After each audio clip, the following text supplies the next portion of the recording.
दोस्तों पहले वाली वीडियो के अंदर मैंने आपको बताया था कौन सी होम रेमेडी से आप प्रोस्टेट को पूरी तरह बिना सर्जरी के ठीक कर सकते हैं, क्योंकि बहुत सारे पेशेंट के साथ यही हुआ है कि वो सर्जरी करवाने के बाद भी उनका प्रोस्टेट ठीक नहीं हो पाता, वो दोबारा से 2-4 महीने के अंदर ही बढ़ जाता है। तो इसके लिए आज मैं आपको बताने जा रहा हूँ कि प्रोस्टेट की सर्जरी तक आप पहुँचे ही ना, घर पर रहकर ही आप पहले से ही पकड़कर इसका ट्रीटमेंट शुरू कर दें कि आपको प्रोस्टेट हो चुका है या नहीं हुआ है। तो आज मैं बताने जा रहा हूं आपको 7 ऐसे लक्षण जो आप घर पर जान सकते हैं। ये इंटरनेशनली ये 7 सिम्टम है, माने गए हैं, इनको पूरी मान्यता प्राप्त है। तो मैं बताऊंगा आपको IPSS एक इंटरनेशनल सिस्टम के बारे में, जिससे आपको अपने यूरिनरी सिस्टम को नंबर देने होते हैं 1 से 5 तक, जिसको आप लास्ट में जोड़कर पता लगा सकते हैं कि आपको प्रोस्टेट हो चुका है या नहीं हो चुका है। अगर प्रोस्टेट आपको हुआ है, आज तक टेस्ट नहीं करवाया, तो कितने लेवल तक आपको प्रोस्टेट पहुंच चुका है। पुरुषों के लिए ये वीडियो देखना बहुत ज़्यादा जरूरी है, उम्र चाहे उनकी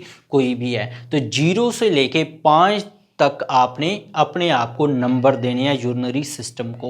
ये IPSS स्कोर है। अगर 0 से 7 के बीच में आपका नंबर आता है तो मतलब कि आपको प्रोस्टेट की दिक्कत नहीं है, ना के बराबर है। अगर 8 से 19 के बीच में आपका स्कोर आता है, कहने का मतलब आपका प्रोस्टेट अभी बढ़ना शुरू हो चुका है। और अगर 20 से 35 के बीच आपका स्कोर आता है, टोटल अंक आते हैं, तो इसका मतलब प्रोस्टेट आपका फुल डेवलप हो चुका है, लास्ट वाली स्टेज में है। तो 0 नंबर हमने कब देना है अपने आप को? जब हमें प्रोस्टेट का कोई भी लक्षण देखने को नहीं मिल रहा है। 1 नंबर हमने देना है अपने आप को अगर 5 बार में हमें 1 बार महसूस होता है कि हमें ये वाला लक्षण है। 2 नंबर देने हैं हमने अपने आप को अगर आपको सारे दिन में से आधे टाइम से भी कम महसूस होता है, आपको लगता है कि आपको लक्षण आए हैं, तब आपने अपने आप को 2 नंबर देने हैं। 3 नंबर अपने आप को आपने देने हैं अगर 24 घंटे में आपको 12 घंटे लगता है कि आपको ये लक्षण चलते आ रहे हैं, या आपको आधा टाइम लगता है कि आपके आधे टाइम तक पूरे 24 घंटों में ये लक्षण लगातार चले हैं।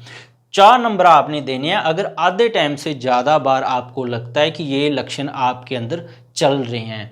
5 नंबर अपने आप को देने हैं कि अगर ये सारा दिन ही आपको रात को भी यही लक्षण चलते आ रहे हैं। तो पहला आपने लक्षण जब पहचान कर अपने आप को नंबर देना है, वो है इनकम्प्लीट यूरिनेशन। दोस्तों कहने का मतलब जब आपने यूरिन कर लिया है, पेशाब कर लिया है, खत्म होने के बाद भी आपको अपना ब्लैडर भरा हुआ महसूस हो रहा है, आपको लग रहा है कि अभी यूरिन करना और बाकी है। अगर ऐसा आपको महसूस होए, ख़त्म करने के बाद पेशाब आपने पूरा कर लिया, उसके बाद भी थोड़ा सा महसूस हो, तो जैसे कि आपको ये महसूस 0 में से 5 तक कौन से नंबर तक होता है, जैसे कि आपको आधा टाइम दिन में यही लगता रहता है कि आपको पेशाब आने के बाद भी पूरी तरह ब्लैडर खाली नहीं होता, थोड़ा सा बढ़ जाता है। मैंने ये स्कोर दिया है आपको 3 नंबर अगर आपको ये वाला महसूस होता है कि आधा टाइम आपको लगता है कि पेशाब आपका बचा हुआ है, आधा टाइम आपको नहीं महसूस होता है, ब्लैडर पूरी तरह खाली हो जाता है। 1 नंबर हमने देना था कि आपको दिन में 10 बार यूरिन गए हैं, तो 1 बार महसूस होता है कि पेशाब करने के बाद भी आपको महसूस हो रहा है कि ब्लैडर पूरी तरह खाली नहीं हुआ है, आप रुके हुए हैं कि वो निकल जाए पर वो निकलता नहीं है। 4 नंबर हमने देने थे अगर आपको आधे टाइम से ज़्यादा टाइम महसूस होता है पूरे दिन में कि आपका ब्लैडर खाली नहीं हुआ है। 5 नंबर हमने यहाँ पे देने थे अपने आप को तब जब भी आप यूरिन करते हैं, तब ही आपको उसी हर वक्त ही आपको महसूस होता रहता है कि ब्लैडर आपका खाली नहीं हुआ है। तो यहाँ पे दिया 3 नंबर। दूसरा पॉइंट है IPSS स्कोर के अंदर दोस्तों, फ्रीक्वेंसी। कितने बार आप दिन में यूरिन जाते हैं, ये फ्रीक्वेंसी जांचा जाता है 2 घंटे में। क्या आप हर 2-2 घंटे बाद कितने बार यूरिन जाते हैं? अगर आप यूरिन जाते हैं 2 घंटे बाद, हमेशा ही आपको हर एक 2-2 घंटे बाद यूरिन जाता है, तो हमने यहाँ पे 5 नंबर देने हैं। तो मैंने यहाँ पे दिए हैं 5 नंबर कि आपको 2-2 घंटे बाद यूरिन आते ही रहता है।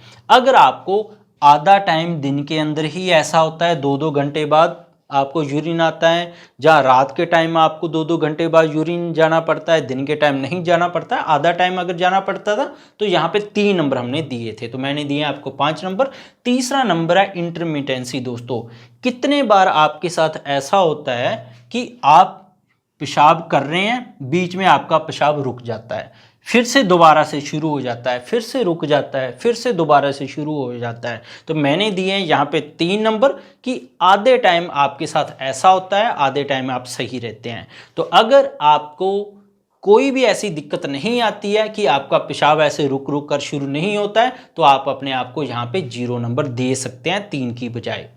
चौथा पॉइंट आता है अर्जेंसी दोस्तों, कि कितने बार आपके साथ ऐसा होता है कि आपका यूरिन कंट्रोल नहीं हो रहा है। जैसे कि आपने ट्रेन पे जाना है, तो ट्रेन पे जाना है तो आप भीड़ में खड़े हुए हैं, आपको तुरंत ही लाइन छोड़कर आपको यूरिन करने जाना पड़ेगा, आपसे कंट्रोल नहीं होगा 5 मिनट भी, साथ ही आपको यूरिन करने जाना ही पड़ेगा दोस्तों, ये ध्यान रखना है। तो यहाँ पे अर्जेंसी है कि आप पोस्टपोन नहीं कर सकते यूरिन को, पेशाब को रोक नहीं सकते, साथ ही जाना पड़ेगा। नॉर्मली हम रोक लेते हैं। मैंने यहाँ पे दिए हैं 2 नंबर कि आधे टाइम से भी कम टाइम आपको महसूस होता है, 5-6 घंटे या लगता है जैसे कि सुबह 9 से 2 बजे तक ही आपको महसूस हुआ कि आपके साथ ऐसा होता है, बाकी टाइम आप ठीक रहते हैं। अगर यहाँ पे आपको आधे टाइम से ज़्यादा, मतलब कि आप सुबह से लेके रात के 10 बजे तक आपके साथ ऐसे ही होता रहता है कि आपको भाग भाग कर यूरिन जाना पड़ता है, रुकता नहीं है, तो आपको 4 नंबर देने थे। मैंने यहाँ पे दिए 2 कि जैसे आपको आधे टाइम से भी कम टाइम आपको ऐसे होता है दिन में। 5वां पॉइंट आता है कि वीक स्ट्रीम, आपकी जो पेशाब की धार है बहुत ज़्यादा कमज़ोर आती है, पतली सी धार आती है, प्रेशर से यूरिन नहीं आता, आपको पूरी तरह ब्लैडर प्रेशर से खाली नहीं होता है, 5 बार में 1 बार ही होता है, तो मैंने इसलिए आपको 1 नंबर दिए हैं। अगर आपके साथ ये हमेशा ही होता है तो आप अपने आप को 5 नंबर दे सकते हैं। अगर आधे टाइम आपको पूरे 24 घंटों में लगता है तो आप अपने आप को 3 नंबर दे सकते हैं, तो मैंने यहाँ पे 1 नंबर ही आपको दिया है। 6वां पॉइंट इसके अंदर आ जाता है स्ट्रेन दोस्तों। कितनी बार आपके साथ ऐसा होता है कि आपको जोर लगाकर पेशाब करना पड़ता है। नॉर्मली क्या होता है पर्सन के अंदर, बिना जोर लगाए ही जब आप यूरिन जाते हैं, यूरिन आना, पेशाब आना शुरू हो जाता है।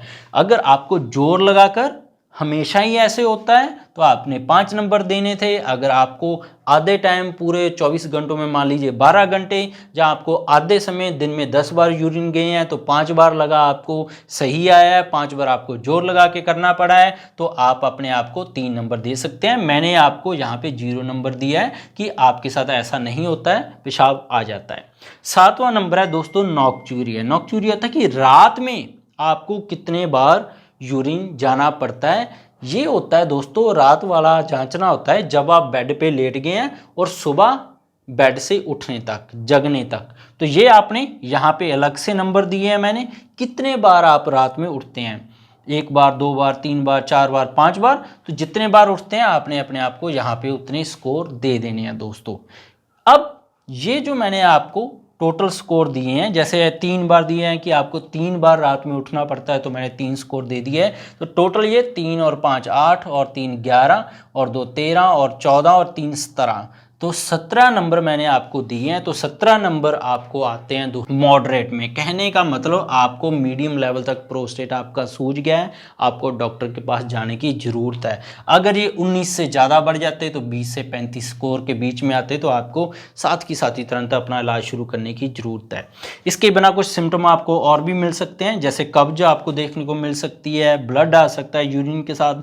टेस्ट आपको जरूर करवा लेने चाहिए, जैसे रेक्टल एग्जामिनेशन से आप प्रोस्टेट आप हुआ है या नहीं हुआ है, अल्ट्रासोनोग्राफी से PSA टेस्ट करवा सकते हैं, ये लास्ट स्टेज में करवाते हैं। तो इससे आप पता लगा सकते हैं IPSS स्कोर से कि आपका प्रोस्टेट कितने लेवल तक बढ़ा हुआ है। घर पर जांच कर अपने आप को स्कोर दे सकते हैं, टोटल कर सकते हैं लास्ट में, और नीचे कमेंट करके जरूर बताइएगा आपको कितने स्कोर आए हैं। अगर आप पुरुषों के लिए बहुत ज़रूरी है तो मैं आपको लास्ट में उसका ट्रीटमेंट कैसे शुरू करना है, आपने कैसे आप होम्योपैथी आयुर्वेदा से इसका ट्रीटमेंट शुरू कर सकते हैं। बार बार ऑपरेशन नहीं तो करवाती रह जाएंगे, कभी इसका इलाज नहीं आपको हो पाएगा। तो जुड़े रहिए हमारे साथ, मिलेंगे नेक्स्ट वीडियो लेकर प्रोस्टेट के ऊपर, कैसे कैसे कौन से ट्रीटमेंट आपको लेने चाहिए, डाइट के बारे में बात करेंगे। इसके बिना भी मेरे चैनल पर ऑलरेडी वीडियो अवेलेबल है सभी टॉपिक्स पर, चाहे वो थायराइड है, गठिया, एलर्जी, अस्थमा, प्रोस्टेट है, चाहे आपको हाई ब्लड प्रेशर हो गया, चाहे डायबिटीज़ हो चुका है, तो इन सभी का आप कैसे परमानेंट सोल्यूशन की तरफ बढ़ सकते हैं,